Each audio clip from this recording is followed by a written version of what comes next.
පිනෙන් පිරි ගිය උත්තමයන් වහන්සේ නමක් ලෙස තමයි බෝසතාණන් වහන්සේ මනුලෝ පහළ වෙන්නේ.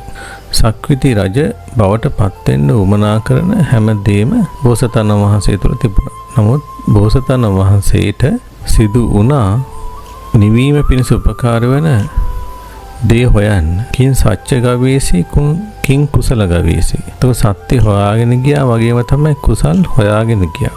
පින තුලින් කෙනෙක්ගේ ජීවිතයට උපදවලා දෙන්නේ උපතක් කරා ගොස් සැප විපාක.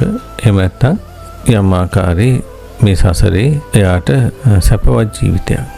ඒක බ්‍රහ්ම ලෝක වෙන්න පුළුවන්, දෙවියන් අතර වෙන්න පුළුවන්, මනුස්ස ලෝක වෙන්න පුළුවන්. නමුත් කුසලයේ කියන්නේ නිවීමට ඍජුවම දායක වෙන දේ. නිවනට ඍජුවම දායක වෙන දේ තමයි කුසලය. පිනෙන් අපිට ලබලා දෙන දේ මේ මනුස්ස ජීවිතය තුළ දැන් අපිට හම්බෙලයි තියෙන්නේ. ඒ තමයි මනුස්ස උපතත් බුද්ධ ශාසනයත්. මනුස්ස උපතත් බුද්ධ ශාසනයත් පින තුලින් අපිට ලබලා දෙන හොඳම දේ ලබලා දීලායි තියෙන්නේ. දැන් අපි කරන්නේ මොකද්ද? කරන්න ඕනි මොකද්ද? කුසල් කරන කෙනෙක් බවට පත් වෙන්න ඕනේ. කුසල් වඩන කෙනෙක් බවට පත් වෙන්න ඕනේ. ඒ නිසා මේ මනුස්ස ජීවිතය තුළ කුසල් මොනවද කියලා හොඳින් දැනගෙන කුසල් වඩන, කුසල් දියුණු කරන කෙනෙක් වෙන්නයි ඕනේ.